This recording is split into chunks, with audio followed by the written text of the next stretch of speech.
Boa tarde. Boa tarde. Que alegria, que felicidade estar aqui reunidos com vocês nesse final de semana. Eu não vim no sábado, mas inclusive eu não vim no sábado porque eu estava em um programa de família. Estava tendo tempo de qualidade, né, com as minhas filhas, com a minha esposa. E nós viemos no domingo, viemos ontem e viemos hoje o dia inteiro. E como é bom, como é maravilhoso vivermos essa graça de buscarmos ser família do céu aqui na terra. O meu nome é Márcio Gomes Pacheco, tenho 41 anos. Desses 41 anos, 24 já na presença do Senhor, para a honra e glória do Senhor. Essa daqui é um dos maiores presentes, o maior presente, né, de aniversário de Deus na minha vida. Qual que é seu nome? Mariana. Quem que é você? Quantos anos você tem? 5. 5 anos, né? E o que você quer ser quando crescer?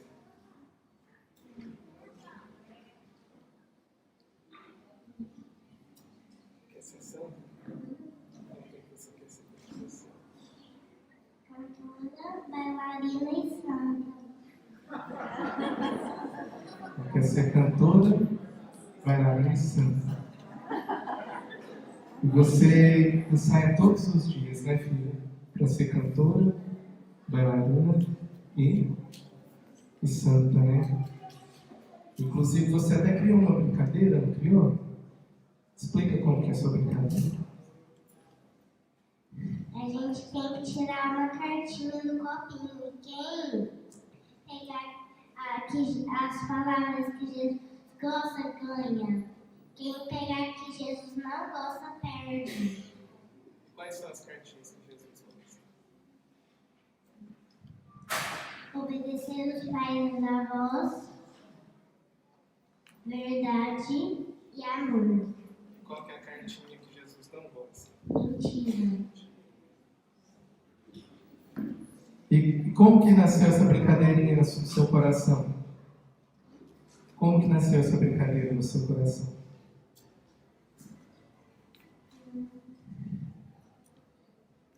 Eu fiquei pensando em ter umas brincadeiras desse jeitinho. Você pensou com a sua cabecinha, né? O Espírito Santo veio e te falou dessa brincadeirinha. Porque quando a gente tem o Espírito Santo, A gente é forte, e quando a gente não tem o Espírito Santo, é fraco, muito fraco, né? E todo dia antes de dormir, o que é que você faz? rezar, E o que é que você faz antes das refeições? fazer xixi e lavar a mão. E depois que você faz xixi e lava a mão, o que é que você faz lá na mesa? A gente reza.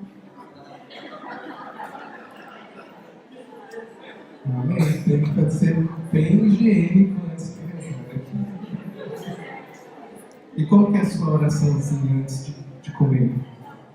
Papai do céu, nós te louvamos e agradecemos por discernimento que colocaram em nossa mesa.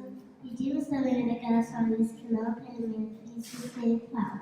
Amém. Ave Maria, cheia de graça, o Senhor é convosco. Bendita sois vós entre as mulheres. Bendito é o fruto do vosso ventre, Jesus. Santa Maria, Mãe de Deus, rogai por nós pecadores, agora e na hora de nossa morte. Amém. São Padre Pio, Jesus Pai de Deus, Nossa família é vossa. em nome do Pai, do Filho e do Espírito Santo. Amém.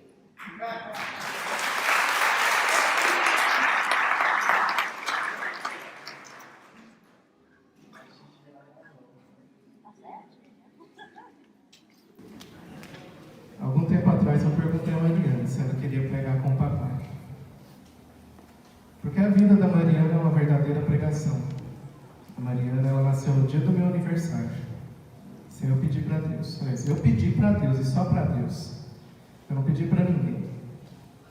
Quando a Mariana foi concebida no dia 8 de maio de 2013, a gente sabia que haveria uma possibilidade de, ali em torno do dia 20 de janeiro, ela nascer. E ali dentro do meu coração, a todo momento eu pedia: Senhor, eu quero que seja no dia do meu aniversário, e eu tenho plena certeza e convicção de que será o melhor e mais perfeito presente de toda a minha vida e para todos sempre. Porque depois também eu tenho consciência de que eu nunca mais teria aniversário, né? O aniversário é só dela. E aí a gente foi fazendo os ultrassons. O primeiro ultrassom, a Mariana ia nascer por volta ali do dia 26 de janeiro. Depois fomos fazendo outros e outros e outros. Perto ali, faltando um mês mais ou menos para o nascimento, a médica já falou que não ia ser daquela data, ia ser um pouco antes, por volta do dia 23. Até que veio o último ultrassom e a médica falou: vai ter que ser no dia 20 de janeiro. E aí a minha esposa engoliu seco, né? Porque eu nunca tinha falado para ela que eu queria no dia do meu aniversário. Ela, mas doutora, tem um pequeno problema. Ela, o quê? É no dia do aniversário do meu esposo e ele nunca falou nada, então eu acho que ele não vai gostar dessa ideia não. E ela chegou com todo cuidado para me falar: meu bem, a doutora falou uma coisa que eu preciso conversar com você. O que foi? Ela falou que a Mariana vai nascer no dia do seu aniversário. E ali eu engoli seco e desceu uma lágrima, né? Aí eu falei: louvado seja o nome do Senhor, porque eu tenho pedido isso há 9 meses. Mas você nunca falou nada, não, porque o papo era entre eu e Deus. Eu pedi esse presente para Deus. Mariana tem nome desde o ano 2000. Mariana tinha 13 anos já que existia no meu coração. Ela foi muito esperada, muito amada, muito desejada. E não simplesmente nasceu Mariana como o maior presente de aniversário. Mariana veio como conversão de vida. Mariana nasceu em 2014. Eu já tinha 19 anos de caminhada. Estando com 19 anos de caminhada, muitas vezes sobe a soberba, a prepotência, a vaidade, o orgulho, o egoísmo, porque às vezes você começa a vencer algumas coisas cabeludas, mas lá dentro do seu coração ficam muitos sentimentos que às vezes faz você sentar no trono de Deus. E aí quando Mariana nasceu e tinha que ficar tomando conta dela para ela arrotar de madrugada, e eu queria aproveitar o meu tempo, eu comecei a escutar formações do Padre Paulo Ricardo. E cada pequena formação ali, do tempo mais ou menos do arroto, que levava uns 20 minutos, eu comecei a enxergar a minha miséria e perceber que apesar de tanto tempo de caminhada, eu não sabia nada. Eu estava na superfície. E vergonhosamente falando, era necessário sair da superfície e mergulhar profundamente, como a Marisete falava, como o Luiz falava. E ela começou essa mudança na nossa casa. Mariana começou um processo de limpeza, começou um processo de purificação, de santificação, a começar pela televisão. Ela começou a reinar na televisão, né? Então a televisão ficava só para ela. E que bênção que foi que começaram a sair muitos lixos, que a gente só começou a perceber que era lixo a partir do momento em que a gente deixou de assistir. A gente, assim como boa parte, né, das pessoas, também assistia novela, às vezes também assistia Big Brother, às vezes também assistia uns filmes lá com umas partes impróprias para menor de 14, menor de 16. Às vezes assistia um monte de porcaria que não leva a nada, né? Pelo contrário, né? Leva a muito lugar que não é aquilo que nós procuramos e desejamos. E a partir do momento em que deixamos de assistir, deixamos de colocar essas coisas lá em casa, a gente começou a perceber o tanto que aquilo era nocivo, tanto que aquilo fazia mal. o tanto que aquilo era destruidor e o tanto que aquilo fazia parte de um plano, de um projeto para a destruição das famílias. Amados, mergulhando então nessa busca de conhecer a riqueza e o tesouro da Santa Igreja Católica, o Senhor deu ali então a oportunidade, a graça de nós termos acesso a conhecimentos de escritos como de Santa Teresa d'Ávila, como de Santo Tomás de Aquino, de Santa Teresinha do Menino Jesus, de São João da Cruz e tantos outros santos que são doutores e colunas da nossa igreja. E aí começamos a perceber o tanto que era rasa a nossa conduta cristã, o tanto que era falha, o tanto que era miserável, o tanto que era limitada. Hoje sabemos um pouco mais e sabemos muito mais ainda da nossa miséria. E o nosso sonho, o nosso projeto hoje é restaurar as famílias para Cristo, restaurar almas para Deus. Em 1999, eu, apaixonado de amor por Deus, eu tinha uma dúvida muito grande em meu coração entre ser pai e ser padre. Cheguei a fazer encontro vocacional no seminário lá em Hidrolândia. E numa noite, aliás, de adoração, num dia de setembro de 1999, ali Deus falou fortemente ao meu coração: onde estiver o seu tesouro, aí também estará o teu coração. E a vontade de ser pai e a vontade de ser padre, elas não eram compatíveis. Naquele dia, Deus falou ao meu coração que precisava de que fosse formada uma família santa, para a partir então da busca da santidade da família também formar e restaurar novas famílias santas, que buscassem santidade. E na minha casa todos os dias nós buscamos viver isso. Mariana partilhou um pouquinho, pequeno, do que nós buscamos. Quem aqui é pai? Levanta a mão, por gentileza. Pai e mãe, né? Pais. Pai e mãe. Feche seu olho só por um instante.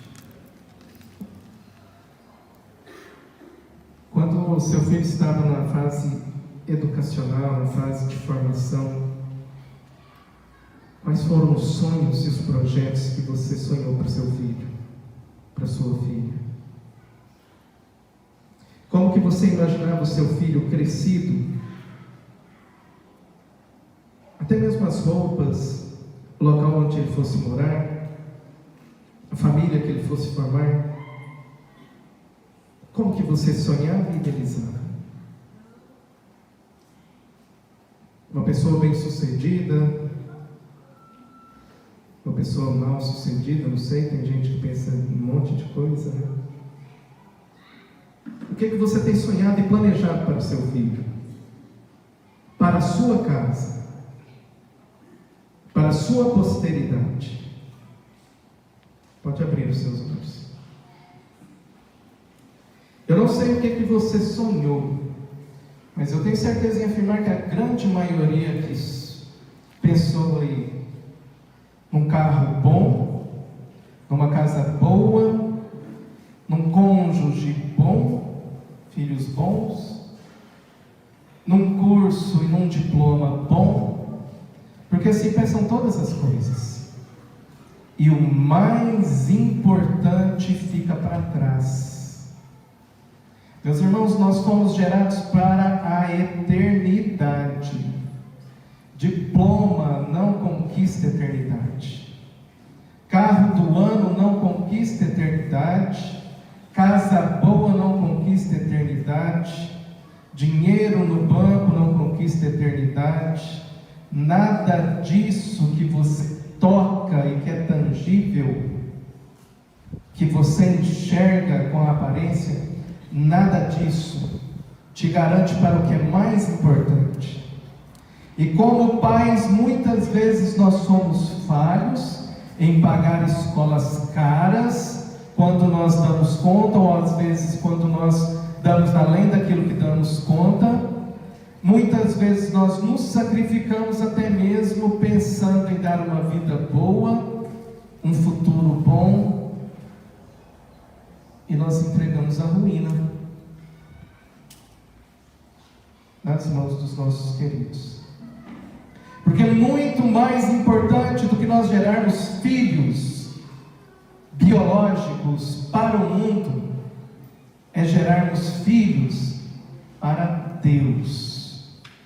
O que vai contar no final serão as nossas obras, os nossos gestos de intimidade, de caridade para com o Senhor. O que vai contar é a minha fé em eu acreditar naquilo que ainda eu não enxergo, na esperança de alcançar o céu, alcançar o paraíso, e não só para mim, porque o céu não se conquista sozinho, não se chega ao céu sozinho. Eu preciso levar outras pessoas comigo, a começar dos da minha casa, porque não adianta nada eu viver em missão, eu viver aí dando a minha vida inteira para Deus, se a minha casa está de pernas para o ar. Se as minhas filhas não derem um testemunho de vida, se a minha relação com a minha esposa não tiver uma relação em equilíbrio, se nós não tivermos harmonia e não formos uma só pessoa, com um só pensamento, com os mesmos projetos e a mesma visão, de nada vai adiantar. E daí eu preciso firmemente, mas firmemente, como diz Santa Teresa d'Ávila, ter uma determinação em buscar aquilo que é valioso, de fato é valioso. Nem todo o ouro do mundo, nem todas as riquezas, nem todas as posses pode comprar a alegria e a satisfação de naquele dia você estar entre aquelas pessoas que estarão diante do trono e diante do Cordeiro em adoração, em louvor e em adoração. E daí eu convido você a fechar os seus olhos mais uma vez e olhar para dentro da sua casa. Onde está o seu cônjuge neste momento?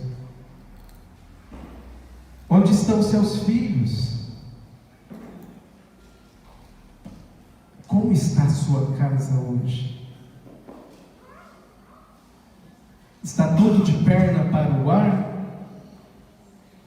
Ou está tudo em equilíbrio? Márcio, mas é difícil demais trazer eles comigo. É difícil demais, minha esposa não quer vir comigo, os meus filhos me acham enjoado. E pode ser até mesmo que a igreja que você está passando para eles seja uma igreja enjoada, sem caridade, sem amor, sem misericórdia. Pode ser que o seu joelho não esteja dobrando na quantidade certa, se é que o seu joelho está dobrando. E nesse mundo em que nós aprendemos cada vez mais, foge da dor e busca o prazer, pode ser que muitos de vocês nunca nem ao menos fizeram sacrifícios como jejuns, como penitências, como mortificações. Aí você consegue compreender por que a sua família não vai bem. O próprio Jesus diz que o reino dele não é deste mundo. Não sendo deste mundo, nós precisamos lutar com as armas que Jesus nos dá. Abra sua Bíblia, por gentileza, em Mateus, no capítulo 7, versículo 24.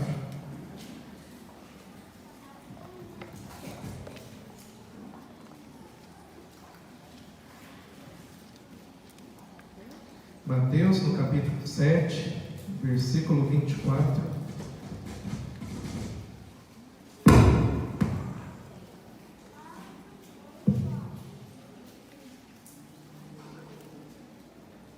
Amém ou misericórdia? Quem achou vai ficando de pé, por favor. Mateus 7, 24.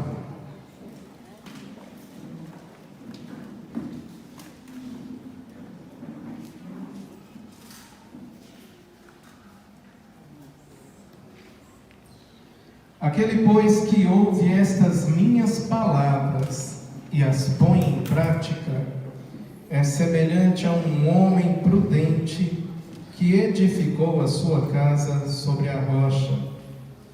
Caiu a chuva, vieram as enchentes, sopraram os ventos e investiram contra aquela casa.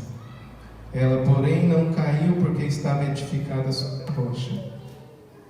Mas aquele que ouve as minhas palavras e não as põe em prática, é semelhante a um homem insensato que construiu sua casa na areia. Caiu a chuva, vieram as enchentes, sopraram os ventos e investiram contra aquela casa. Ela caiu e grande foi a sua ruína. Palavra da nossa salvação. Podemos sentar.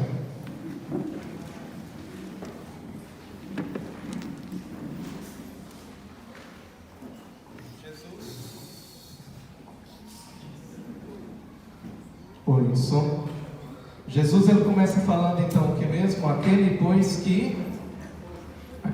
que ouve estas minhas palavras e as põe em prática, é semelhante a um homem prudente que edificou sua casa sobre a rocha. Qual que é o contexto dessa palavra que vocês sabem dizer? O que é que Jesus estava fazendo quando ele falou essa parte aqui? Onde que ele estava? O Sermão da Montanha. Os capítulos 5, 6 e 7 do Evangelho de Mateus falam sobre o Sermão da Montanha. E o Sermão da Montanha, ele resume toda a doutrina de Jesus, toda a doutrina cristã.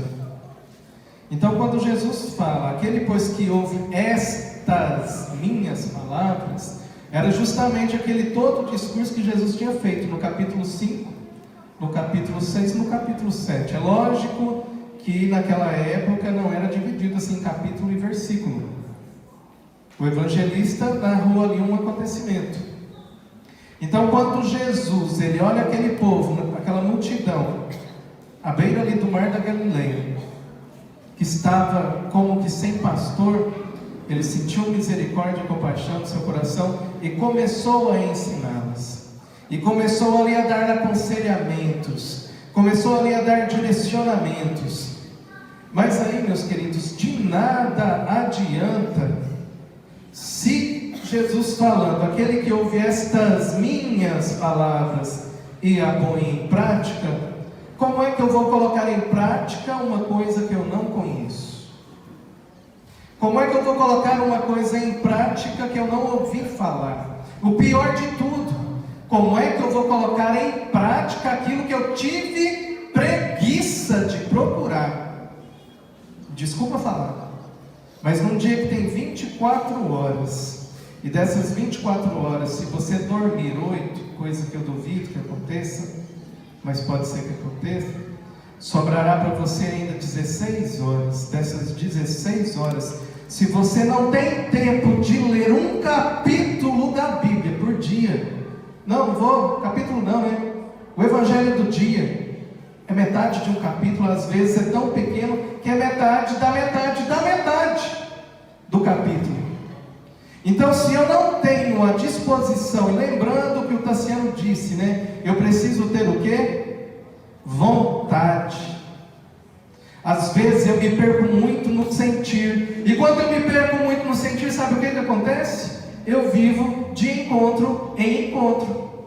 Eu vivo de encontrão em encontrão. Eu vivo de rebanhão em rebanhão. Eu vivo de retiro em retiro. Eu vivo de acampamento em acampamento. Eu vivo de Toninho da Naiote em Toninho da Naiote. Eu não tenho nada contra o seu Toninho.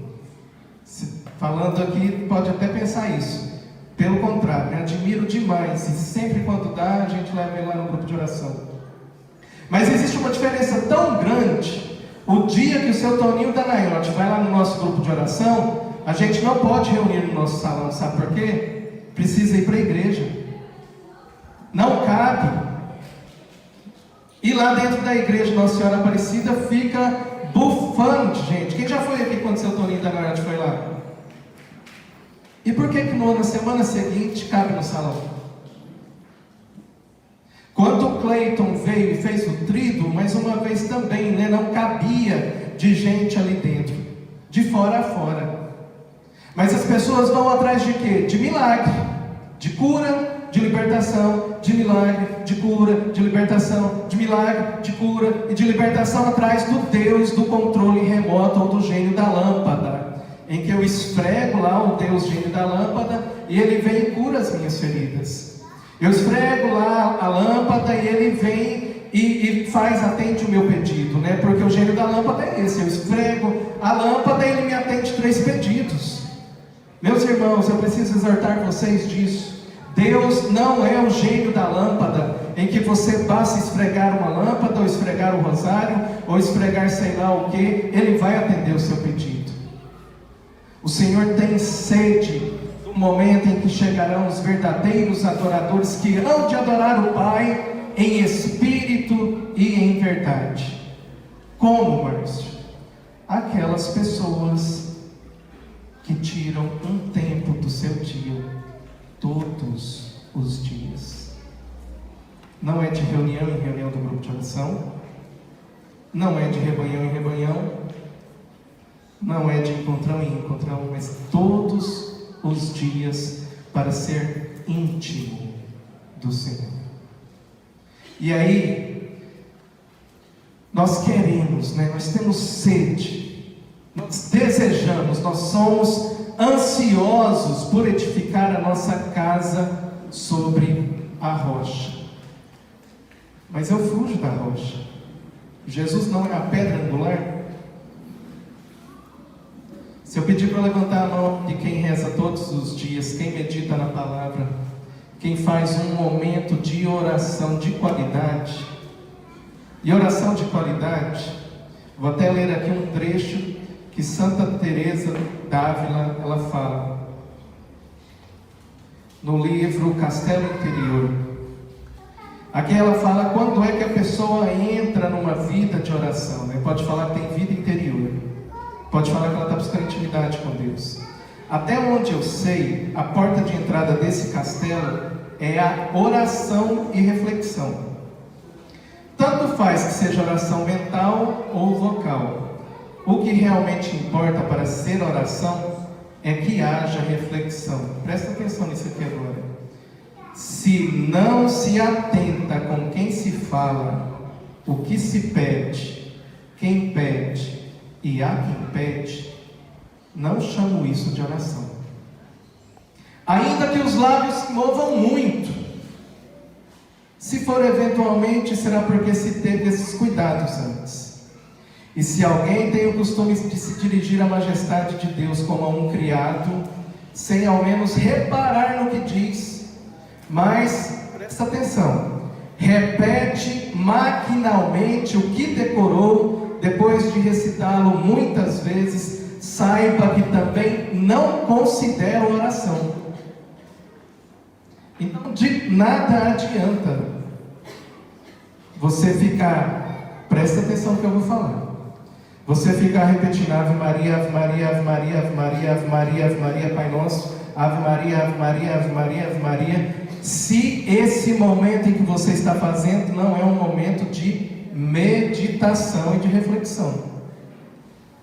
Porque senão Santa Teresa fala que nem oração não é. De nada adianta você ligar aí o seu botãozinho do falador, na hora que fala, vamos levantar os nossos braços aos céus, e aí você começa a soltar e destramelar um monte de palavra na sua boca, porque um monte de gente que está ao seu redor está também falando.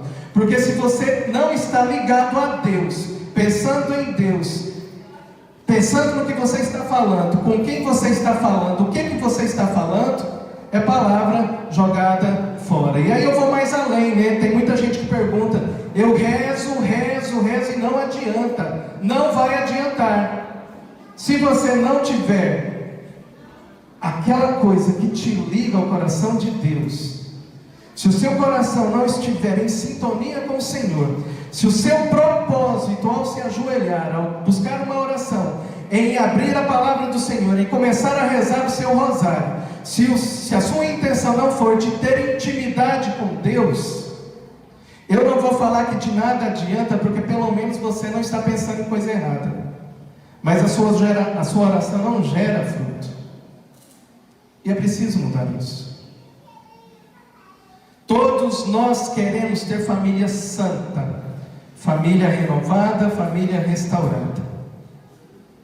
E quantas famílias eu tenho visto capengando. Por outro lado também, quantas famílias eu tenho visto sendo restauradas, sendo renovadas para a honra e glória do Senhor. E não é apenas uma ou duas, são várias. A partir do momento em que nós nos propusemos a viver uma vida interior, uma vida de oração, uma vida de oração, não é uma temporada de oração, compreenda bem isso. A partir do momento em que nós vivemos jejum, que nós vivemos penitência, que nós vivemos mortificação, que nós buscamos o conhecimento da palavra e da tradição, a vida dos santos, os dogmas da igreja, e que vivemos isso com seriedade, consequentemente, a palavra de Deus nos transforma e nos liberta. A palavra em João, não precisa nem de você abrir, João capítulo 10, versículo 10, nos fala do bom pastor, né? E fala também do ladrão. O ladrão não vem senão para furtar, matar e destruir. Eu vim para que as ovelhas tenham vida e para que a tenham em abundância. Em outro momento, antes de subir ao céu, Jesus fala, aos discípulos: eu vos dou a paz diferentemente da maneira com que o mundo vos dá. E como que é a paz que o mundo nos dá? É uma paz que nós sentimos numa alegria passageira quando nós estamos bens de situação, quando nós conseguimos alguma vitória, seja passando no vestibular, comprando uma casa, um carro, alguma coisa assim, quando o time ganha um campeonato, ou coisas assim, que tem lá tanto valor para aquilo que realmente tem valor. Jesus nos dá a paz para aquilo que Ele promete também no início do Sermão da Montanha, Bem-aventurados sereis quando vos caluniarem, quando vos perseguirem, quando disserem falsamente todo tipo de coisa contra vós, alegrai-vos e exultai. Nesses momentos de dificuldade, parece que está tudo contra nós, contra a nossa família. Para quem vive intimidade com Deus, alguma coisa diferente nos preenche o coração e nos fortalece, porque nós sabemos que quem luta por nós é o Senhor dos exércitos. A palavra do Senhor ainda em 1 Coríntios, esse eu quero que vocês peguem. 1 Coríntios 15, no versículo 33.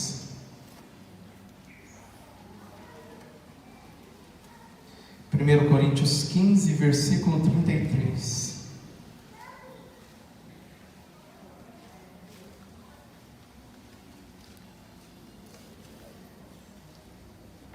Amém ou misericórdia?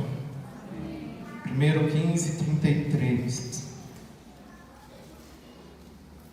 Na Bíblia Ave Maria pequena, que é a minha grande, é na página 1480.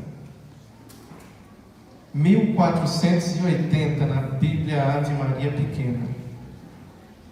Na grande é na 1860, para quem tem a grande. Amém? Vamos ler juntos? Não vos deixeis enganar, mas companhias corrompem.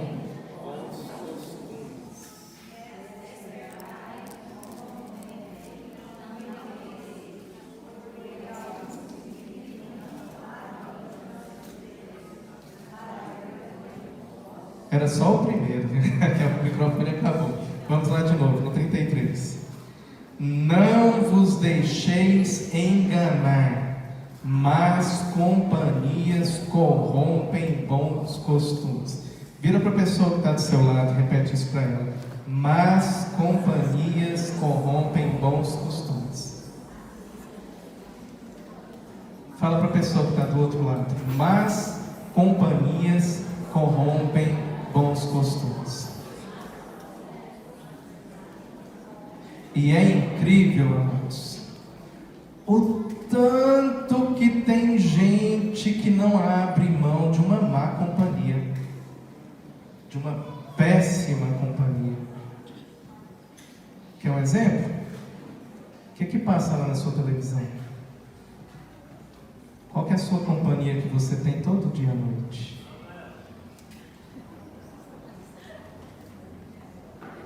Se for um canal que faz plim-plim, compreenda que aquilo ali é a rede esgoto de televisão, emissora do diabo. Em qualquer um dos momentos. É preciso denunciar isso. Desde quando eu me entendo por gente que eu tenho vivido na renovação carismática, a gente escuta sempre as pessoas sérias falarem a mesma coisa. Tira essa, desculpa a palavra, tira essa desgraça da sua casa, porque é um link direto com o inferno. Não tem nada que sai daquela porcaria que aproveita. Nada. E tudo que existe ali de programação, desde tempos muito antigos, foi pensado com o firme objetivo de destruir as famílias tradicionais. Padre Paulo Ricardo tem um curso, que depois até aconselho vocês a estudarem, que ele é gratuito lá no canal dele do YouTube, sobre o marxismo cultural. E ali, o Dias Gomes, que era parceiro da Janete Claire, fala claramente na biografia dele que as novelas eram pensadas para destruir os conceitos cristãos tradicionais. Na década de 70 eles inventaram uma novela lá em que teve o primeiro divórcio. O divórcio ele não era aceito no Brasil. Não passou nem um ano, foi aprovada uma lei para o divórcio. Lá na década de 80, né, nas minhas memórias mais tenas de criança, tinha um tal de Roque Santeiro, né? Quem é que assistiu o Roque Santeiro? Era parente meu? Eu era petitico, hein? Puxar a orelha da minha mãe, não podia deixar ver novela. Eu lembro.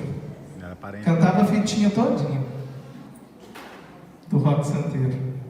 Tinha 2 padres lá, vocês lembram? Tinha um padre de batina, era o padre Hipólito. Tanto que eu lembro, né? Prestava atenção naquela porcaria. Um padre de batina, sisudo, mal encarado, ninguém gostava do padre. E tinha um padre bonitão, bom vivan lá, né? Que andava de calça jeans e camisa. Alguém lembra o nome dele? Era o padre bom vivan lá, bonitão lá.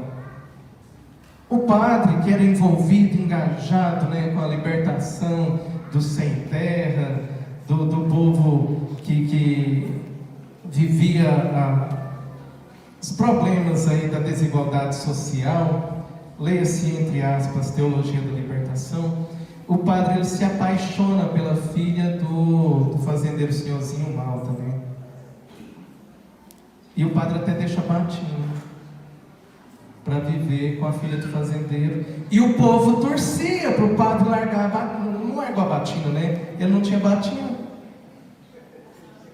Ele largou a calça jeans e sei lá, e foi atrás da filha do fazendeiro. E o povo torcia, mas torcia, e fazia festa, porque o que importava era ele ser feliz. E quantas novelas aí que a mulher sofredora, que está ali maltratada com o marido, ela arranja um namoradinho ou vice-versa, né? Aí as pessoas ficam torcendo para ela largar o marido ou a esposa para ir viver com o amante. Não é nenhuma, nem duas, nem três. Aquela novela maldita das 5 horas lá da Malhação, houve uma época que ensinava os jovens, né, como que eles iam fazer para transar. Que eles tinham que transar desde muito cedo. Agora já não é mais isso, né? Porque ficou tão normal, agora é ideologia de gênero. Para eles provarem, experimentarem de tudo, para depois decidir se vai ser homem, se vai ser mulher. Isso para citar poucas coisas. E eu não consigo entender como que você convida o diabo para ir para a sala da sua casa e ainda fica abraçado com ele. Não adianta você pensar que numa gotinha ou outra que aparece ali de programação cristã, de faz de conta, santifica aquilo que é podre. Então acorda para a realidade. Se você quer ter uma família santa, a primeira coisa que você precisa fazer é levar Jesus ali para dentro, para ter momentos de oração. Santa Teresa, ela fala uma frase extraordinária no outro livro dela, chamado Caminho de Perfeição, profunda. Ela fala que oração e vida agradável são dois contrários. Ou você tem uma vida de oração, ou você vai ter uma vida de tranquilidade. Porque se de fato você quer ter uma vida de oração, você vai ter que viver sacrifício. E o que é sacrifício se não aquilo que dói? Aquilo que custa, aquilo que é trabalhoso. Eu tenho conhecimento de pessoas aqui, nesse salão, que dormem meia-noite, 1h da manhã, para estudar a doutrina, para estudar a Bíblia. Tem pessoas aqui que levantam 1h30, 2 horas antes, para ter momento de oração, de intimidade com Deus, para ter momento realmente assim, profundo, não simplesmente, como Santa Teresa fala, daquilo que se diz oração e que não é oração, mas para viver intimidade, meditar, para você rezar um rosário de maneira realmente que vale, que soma no seu interior, né? Nós falamos, no primeiro mistério nós contemplamos o anjo Gabriel visitando Maria, e ali quando eu medito, eu vou rezando as Ave Marias, e as Ave Marias são como uma música de fundo, para eu contemplar ali a cena do anjo, que ele conhece o que é graça, e ele olha para Maria e se espanta com tanta graça que ela tinha dentro dela, e aquela menina, né, que ainda era adolescente, que fica ali em prontidão e fala, faça-se em mim segundo a vossa palavra. Então eu fico contemplando realmente a cena, eu fico contemplando, degustando aquilo ali, trazendo para a minha vida. Mas quantos de nós, né? Nós começamos um terço com o único e exclusivo objetivo de terminar o terço. Que objetivo mais bobo que é esse? Começar um terço para terminar o terço. Eu preciso ter vida de oração. Eu preciso ter vida interior. Eu preciso ter intimidade com Deus. Porque somente a partir do momento em que eu tiver, isso vai transparecer na minha casa, porque a minha esposa também vai ter, porque as minhas filhas também vão ter. Os filhos nada são do que reflexo do que eles veem nos pais. Aí quantos de nós às vezes reclamam, né, do filho custoso, do filho que não presta atenção em nada, do filho que é baderneiro, mas ele está refletindo o que está acontecendo ali dentro da casa. Ele só repete o que ele vê. Ele só repete aquilo que ele convive. Quer ter uma família santa? Bate o joelho no chão. Acorda meia hora mais cedo. Vai rezar um terço meditado. Vai ler a palavra do Senhor, que seja apenas o evangelho do dia, o trechinho do evangelho por dia. Medita nessa palavra. Faz essa palavra criar vida em você e produzir frutos. Para de ser cristão 6 horas. Cristão que não tem o mínimo interesse de ter uma vida interior e fica procurando pregador, empregador, dirigente de oração e dirigente de oração, porque você não teve a iniciativa de ter um processo de intimidade com Deus. Ao invés de você ser o cristão 6 horas, vai orar pelas pessoas. A partir do momento em que você começar a orar pelas pessoas, é porque você vive intimidade com Deus. Pode ter certeza nisso que eu estou te falando. A partir do momento em que você viver intimidade com Deus, você, não é seu esposo, não é seu filho, não é sua esposa, é você. Deus, Ele não tem neto, Ele não tem sobrinho, Ele tem filho. Só a experiência sua, própria sua, é que vai trazer a salvação para dentro da sua casa. Para terminar esse momento, eu tinha até programado aqui com alguns meninos para trazer testemunho, mas o Gustavo já falou que o tempo está adiantado. Queria chamar a Valéria. Cadê a Valéria? Vem cá, Valéria.